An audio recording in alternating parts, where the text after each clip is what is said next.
પંચમહાલ શહેરા તાલુકાના વક્તાપુરા ગામમાં એક શિક્ષક દંપતી ગુમ થયાનો ગંભીર મામલો સામે આવ્યો છે। ગત 20 મેના રોજ મુકેશ પટેલ અને મનીષા પટેલ ગાયબ થયા હોવાની ફરિયાદ પરિવાર દ્વારા શહેરા પોલીસ સ્ટેશને નોંધવામાં આવી છે। પરિવારનો આરોપ છે કે તેમને જાણી જોઈને ગુમ કરાયો હોઈ શકે છે। પંચમહાલનો આ મામલો હવે ગૂંચવણભર્યો બની રહ્યો છે।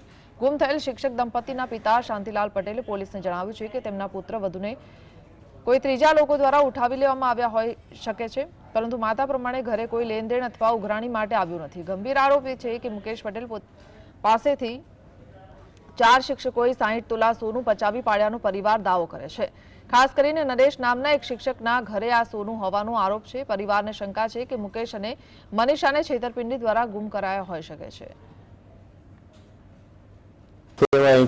હરિદ્વાર જવા નીકળ્યા, ચારધામ ગયા તો હજી અમને મેસેજ મળે 20 તારીખ સુધી, પછી કોઈ મેસેજ કરતા નહીં અમારે, અને અમને કોઈ જાતની ક્યાંય ખબર નહીં કે ભાઈ અને કોઈની પાસેથી પૈસા લીધા હોય કે નહીં લીધા હોય, એ અમે કોઈ જાણતા નહીં। ચેકબુકો આવેલી હોય તો એ 2 નંબરમાં એ લોકો લઈ જાય તો અમને ખબર નહીં।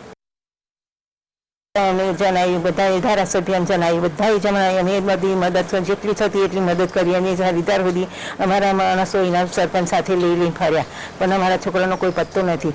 અમારી જોડે અમારે કોઈ માણસ લેવડ દેવડ માટે કોઈ આવ્યું નહીં, અને કોઈ જઈને ના તો ખાલી બધી એફઆઈઆર પેપર આમ છપાવ્યા છે, અને છપાવવા દો આપણે જેટલા નામ આવશે ને એટલાનો ફરી એમના જ એમના ગમ જ પડવાનું છે।